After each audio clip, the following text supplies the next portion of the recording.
अस्सलामुअलैकुम फ्रेंड्स। आज का हमारा टॉपिक है शाह वलीउल्लाह। शाह वलीउल्लाह का रियल नेम कुतुबुद्दीन था। He was born in 1703 in Delhi. Shah Waliullah father was Shah Abdul Rahim and he also the founder of Madrasa Rahimiya. तो वो फाउंडर थे मदरसा रहीमिया के and also compiled Fatwa Alamgiri under the supervision of empire Aurangzeb Alamgir. तो उन्होंने फतवा आलमगीरी भी कंपाइल्ड किया था, जिसमें 500 उलमा में से एक शाह अब्दुल रहीम भी थे। तो शाह वलीउल्लाह ने अपनी एजुकेशन जो है वो मदरसा रहीमिया में कंप्लीट की और वहाँ 12 साल तक पढ़ाया भी। Then he went to Arabia in 1724 and return to Delhi in 1732। मतलब कि 8 साल तक वो अरेबिया में ही रहे। देन हम political and social condition during Shah Waliullah time, ये इस पे आ जाते हैं। पॉलिटिकल एंड सोशल कंडीशन जो थी शाह वलीउल्लाह के टाइम पे वो बहुत ज़्यादा ख़राब थी। पॉलिटिकल इंस्टेबिलिटी थी, insecurity of life, property and honour था, जानो माल भी महफूज नहीं थी।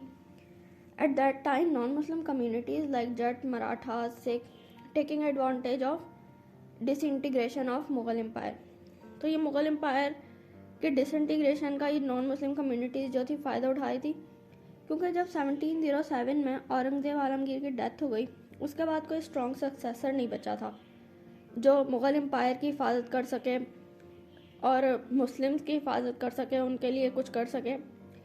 तो जिसकी वजह से नॉन मुस्लिम कम्युनिटीज़ ने फ़ायदा उठाना शुरू कर दिया और मुग़ल एम्पायर टूटना शुरू हो गया।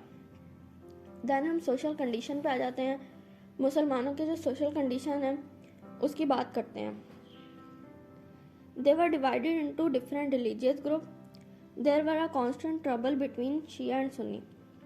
तो जो मुसलमान थे उस टाइम के वो बहुत ज़्यादा बढ़ चुके थे डिफरेंट रिलीजियस ग्रुप में, मतलब फ़िरक़ों में बढ़ चुके थे। और शिया और सुन्नी जो थे उनके बीच में कांस्टेंट ट्रबल चल रही थी। और वो किस वजह से थी? जो सुन्नी थे वो शिया को मुसलमान मानने को ही तैयार नहीं थे। वो कह रहे थे कि जो शिया हैं वो मुसलमान हैं ही नहीं। तो उसके बाद हम देखते हैं कि शाह वलीउल्लाह ने इस पर क्या किया। एजुकेशनल सर्विसेज में उन्होंने क्या किया मुसलमानों के लिए। तो Shah Waliullah believe that many of the problem Muslim faced due to the ignorance of Islam and holy Quran. तो शाह वलीउल्लाह ने देखा कि ना ये जो इतनी ज़्यादा प्रॉब्लम्स आ रही हैं वो किस वजह से हैं कि मुसलमान जो हैं इस्लाम को इग्नोर कर रहे हैं और होली कुरान को इग्नोर कर रहे हैं, जिसकी वजह से इतनी सारी प्रॉब्लम्स आ रही हैं कि ये मुसलमान फ़िरक़ों में बट रहे हैं, रिलीजियस ग्रुप्स में बट रहे हैं और शिया सुन्नी जो हैं इनके बीच में बहुत ज़्यादा लड़ाइयाँ चल रही हैं। तो वो सिर्फ इस्लाम और होली कुरान से दूर होने की वजह से हैं। तो उन्होंने ये सोचा कि अगर हम होली कुरान को और इस्लाम की टीचिंग्स को लोगों तक पहुंचाएंगे तो ना सिर्फ इनकी नॉलेज इंक्रीज़ होगी, नॉलेज इम्प्रूव होगी, बल्कि इनके जो डिफरेंसेस हैं वो भी कम होंगे और ये यूनाइट हो जाएंगे। तो इसके लिए उन्होंने क्या किया? Translation of holy Quran. Shah Waliullah ने कुरान ट्रांसलेट किया, होली कुरान को ट्रांसलेट किया। जो the Indian Muslim did not understand the Holi Quran in Arabic since it was not their language. तो जो मुसलमान थे, इंडियन मुस्लिम जो थे, वो कुरान पाक को समझ नहीं सक रहे थे, होली कुरान को समझ नहीं सकते थे, क्योंकि वो डिफरेंट लैंग्वेज में था, अरेबिक में था। और अरेबिक जो थी वो और उनकी लैंग्वेज नहीं थी। मतलब जैसे हम पढ़ सकते थे, मुसलमान पढ़ सकते थे उसे, लेकिन मीनिंग नहीं पता थी। तो Shah Waliullah translated the Holi Quran into Persian which was the main language of Indian Muslim eight that time. तो शाह वलीउल्लाह ने जो होली कुरान है वो पर्शियन में ट्रांसलेट किया। जो उस टाइम के इंडियंस जो थे उनकी जो मेन लैंग्वेज थी, इंडियन मुस्लिम की जो मेन लैंग्वेज थी उसके अंदर ट्रांसलेट किया, ताकि ये पढ़ें और इन्हें मतलब समझ आए, मुसलमानों को उसका मतलब समझ आए कि क्या है इसका मतलब, ताकि वो डिफरेंसेस उनके कम हो। जब उन्हें मीनिंग समझ आएगी, उन्हें पता लगेगा कि इसके अंदर लिखा क्या हुआ है, तो खुद ही उनके लड़ाइयाँ कम होंगी, डिफरेंस कम होंगे और वो यूनाइट होंगे। उसके बाद हम आ जाते हैं हिज्जतुल बलीगा। ये भी एक शाह वलीउल्लाह की बुक है। इसमें शाह वलीउल्लाह ने इस्लाम के बेसिक प्रिंसिपल और फंडामेंटल्स जो हैं वो डिस्कस किए हैं। वो चाहते थे कि एक मुस्लिम सोसाइटी को एक ट्रू मुस्लिम सोसाइटी में कन्वर्ट किया जाए, इस्लाम को इम्प्लीमेंट करके, इस्लाम के बारे में बता के लोगों को क्योंकि जब इस्लाम के बारे में लोगों को पता लगेगा तो फिर वो खुद ही मतलब उनके डिफरेंसेस कम होंगे। और उन्होंने लोगों को कहा भी कि अपने डिफरेंसेस कम करें और यूनाइट हो जाएं। सिर्फ यही बुक नहीं लिखी थी, बल्कि उन्होंने 51 बुक्स लिखी थी, जिनमें से 23 जो थी वो अरेबिक में थी और 28 जो थी वो पर्शियन में थी। देन हम आ जाते हैं end of the Shia Sunni rivalry. Shah Waliullah rejected the belief of some Sunnis that Shia were not Muslim. जैसे कि मैंने आपको पहले भी बताया कि जो सुन्नी जो थे वो कह रहे थे कि शिया मुस्लिम नहीं है, जो कि ऐसा नहीं था, शिया भी मुस्लिम ही है।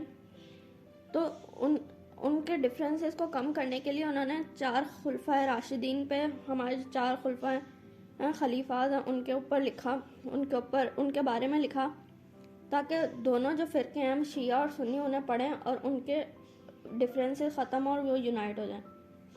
देन हम पॉलिटिकल सर्विसेज पे आ जाते हैं कि शाह वलीउल्लाह ने पॉलिटिकल सर्विसेज में क्या किया। Political condition of the Mughal empire were in bad state. तो जो पॉलिटिकल कंडीशन थी वो बैड स्टेट थी, मतलब बुरी थी।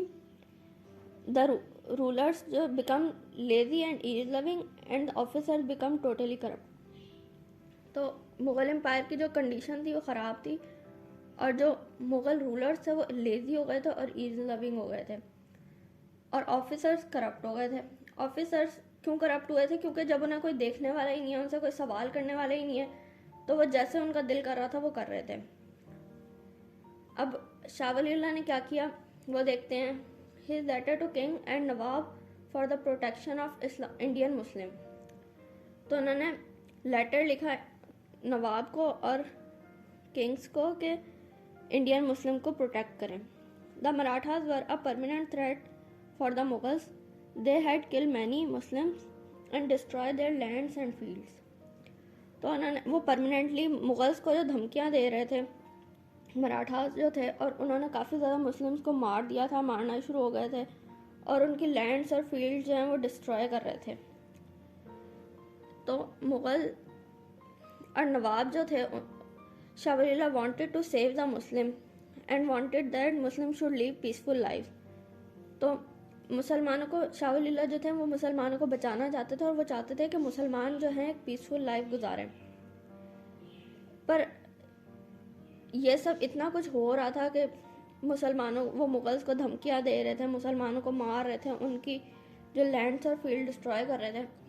लेकिन मुग़ल किंग्स और नवाब जो थे उन्हें कोई फ़िक्र नहीं थी, क्योंकि वो बस अपनी उन्हें लाइफ से मतलब था कि हम बस आराम से रह रहे हैं, हमें अब कोई फ़र्क नहीं पड़ता कि क्या हो रहा है हमारे लोगों के साथ या हमारे एम्पायर के साथ, मुग़ल एम्पायर के साथ। उन्हें किसी भी चीज़ की फ़िक्र नहीं थी।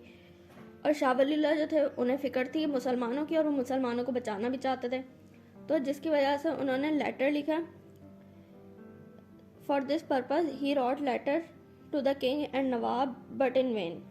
मतलब उन्होंने लेटर लिखे पर उनका कोई भी फ़ायदा नहीं हुआ। मुग़ल किंग्स की तरफ से कोई रिस्पॉन्स आया, न नवाब्स की तरफ से।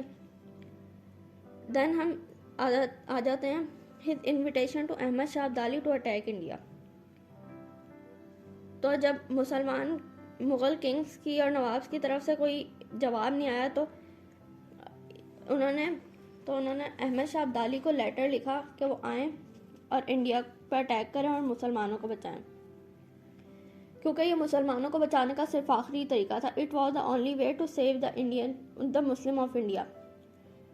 मतलब कि ये इंडिया के मुसलमानों को बचाने का सिर्फ आखिरी तरीका था कि अहमद शाह अब्दाली को बुलाया जाए। अपने लेटर में in his letter he explain the geographical condition and the military strength of enemies. तो अपने लेटर में उन्होंने क्या किया, जियोग्राफिकल कंडीशन बताई और मिलिट्री स्ट्रेंथ बताई एनिमीज़ की। एनिमीज़ मतलब मराठास की और जट और सिख। लेकिन वो जट और सिख की नहीं, सिर्फ मराठास से ही लड़ाई हुई, उनकी मराठास से ही जंग हुई।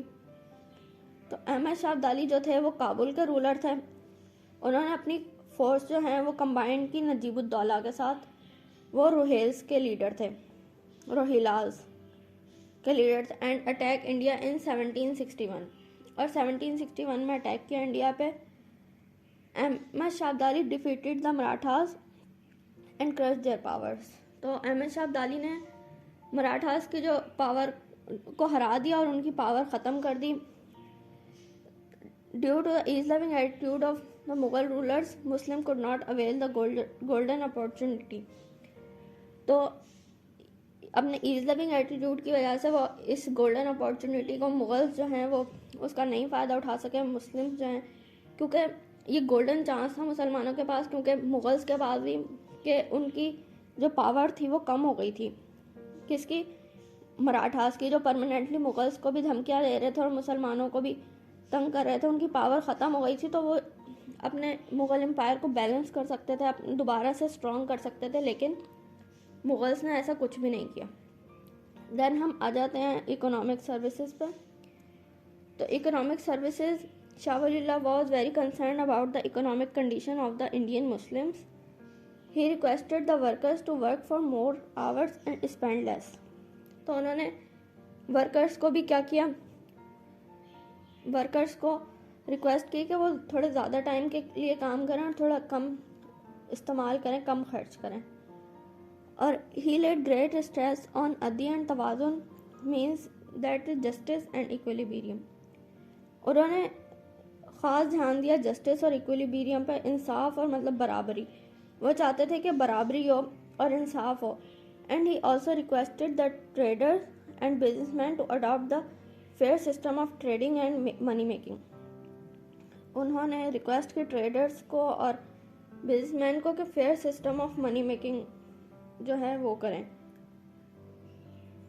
क्योंकि दो नंबरी ना करें, मतलब दो नंबर तरीके से जैसा हम पैसे कमाते हैं उस तरह से ना कमाएं। तो हम अब देख लेते हैं, नेक्स्ट है शाह वलीउल्लाह की डेथ। तो उनकी जो डेथ हुई वो 1762 में हुई। Shah Waliullah was died on 1762। तो ये आज का टॉपिक था। आई होप आपको अच्छे से समझ आया होगा। और कोई प्रॉब्लम या कोई क्वेश्चन हो तो आप मुझसे कमेंट सेक्शन में पूछ सकते हैं, मैं आपको ज़रूर आंसर करूँगी। Thank you very much.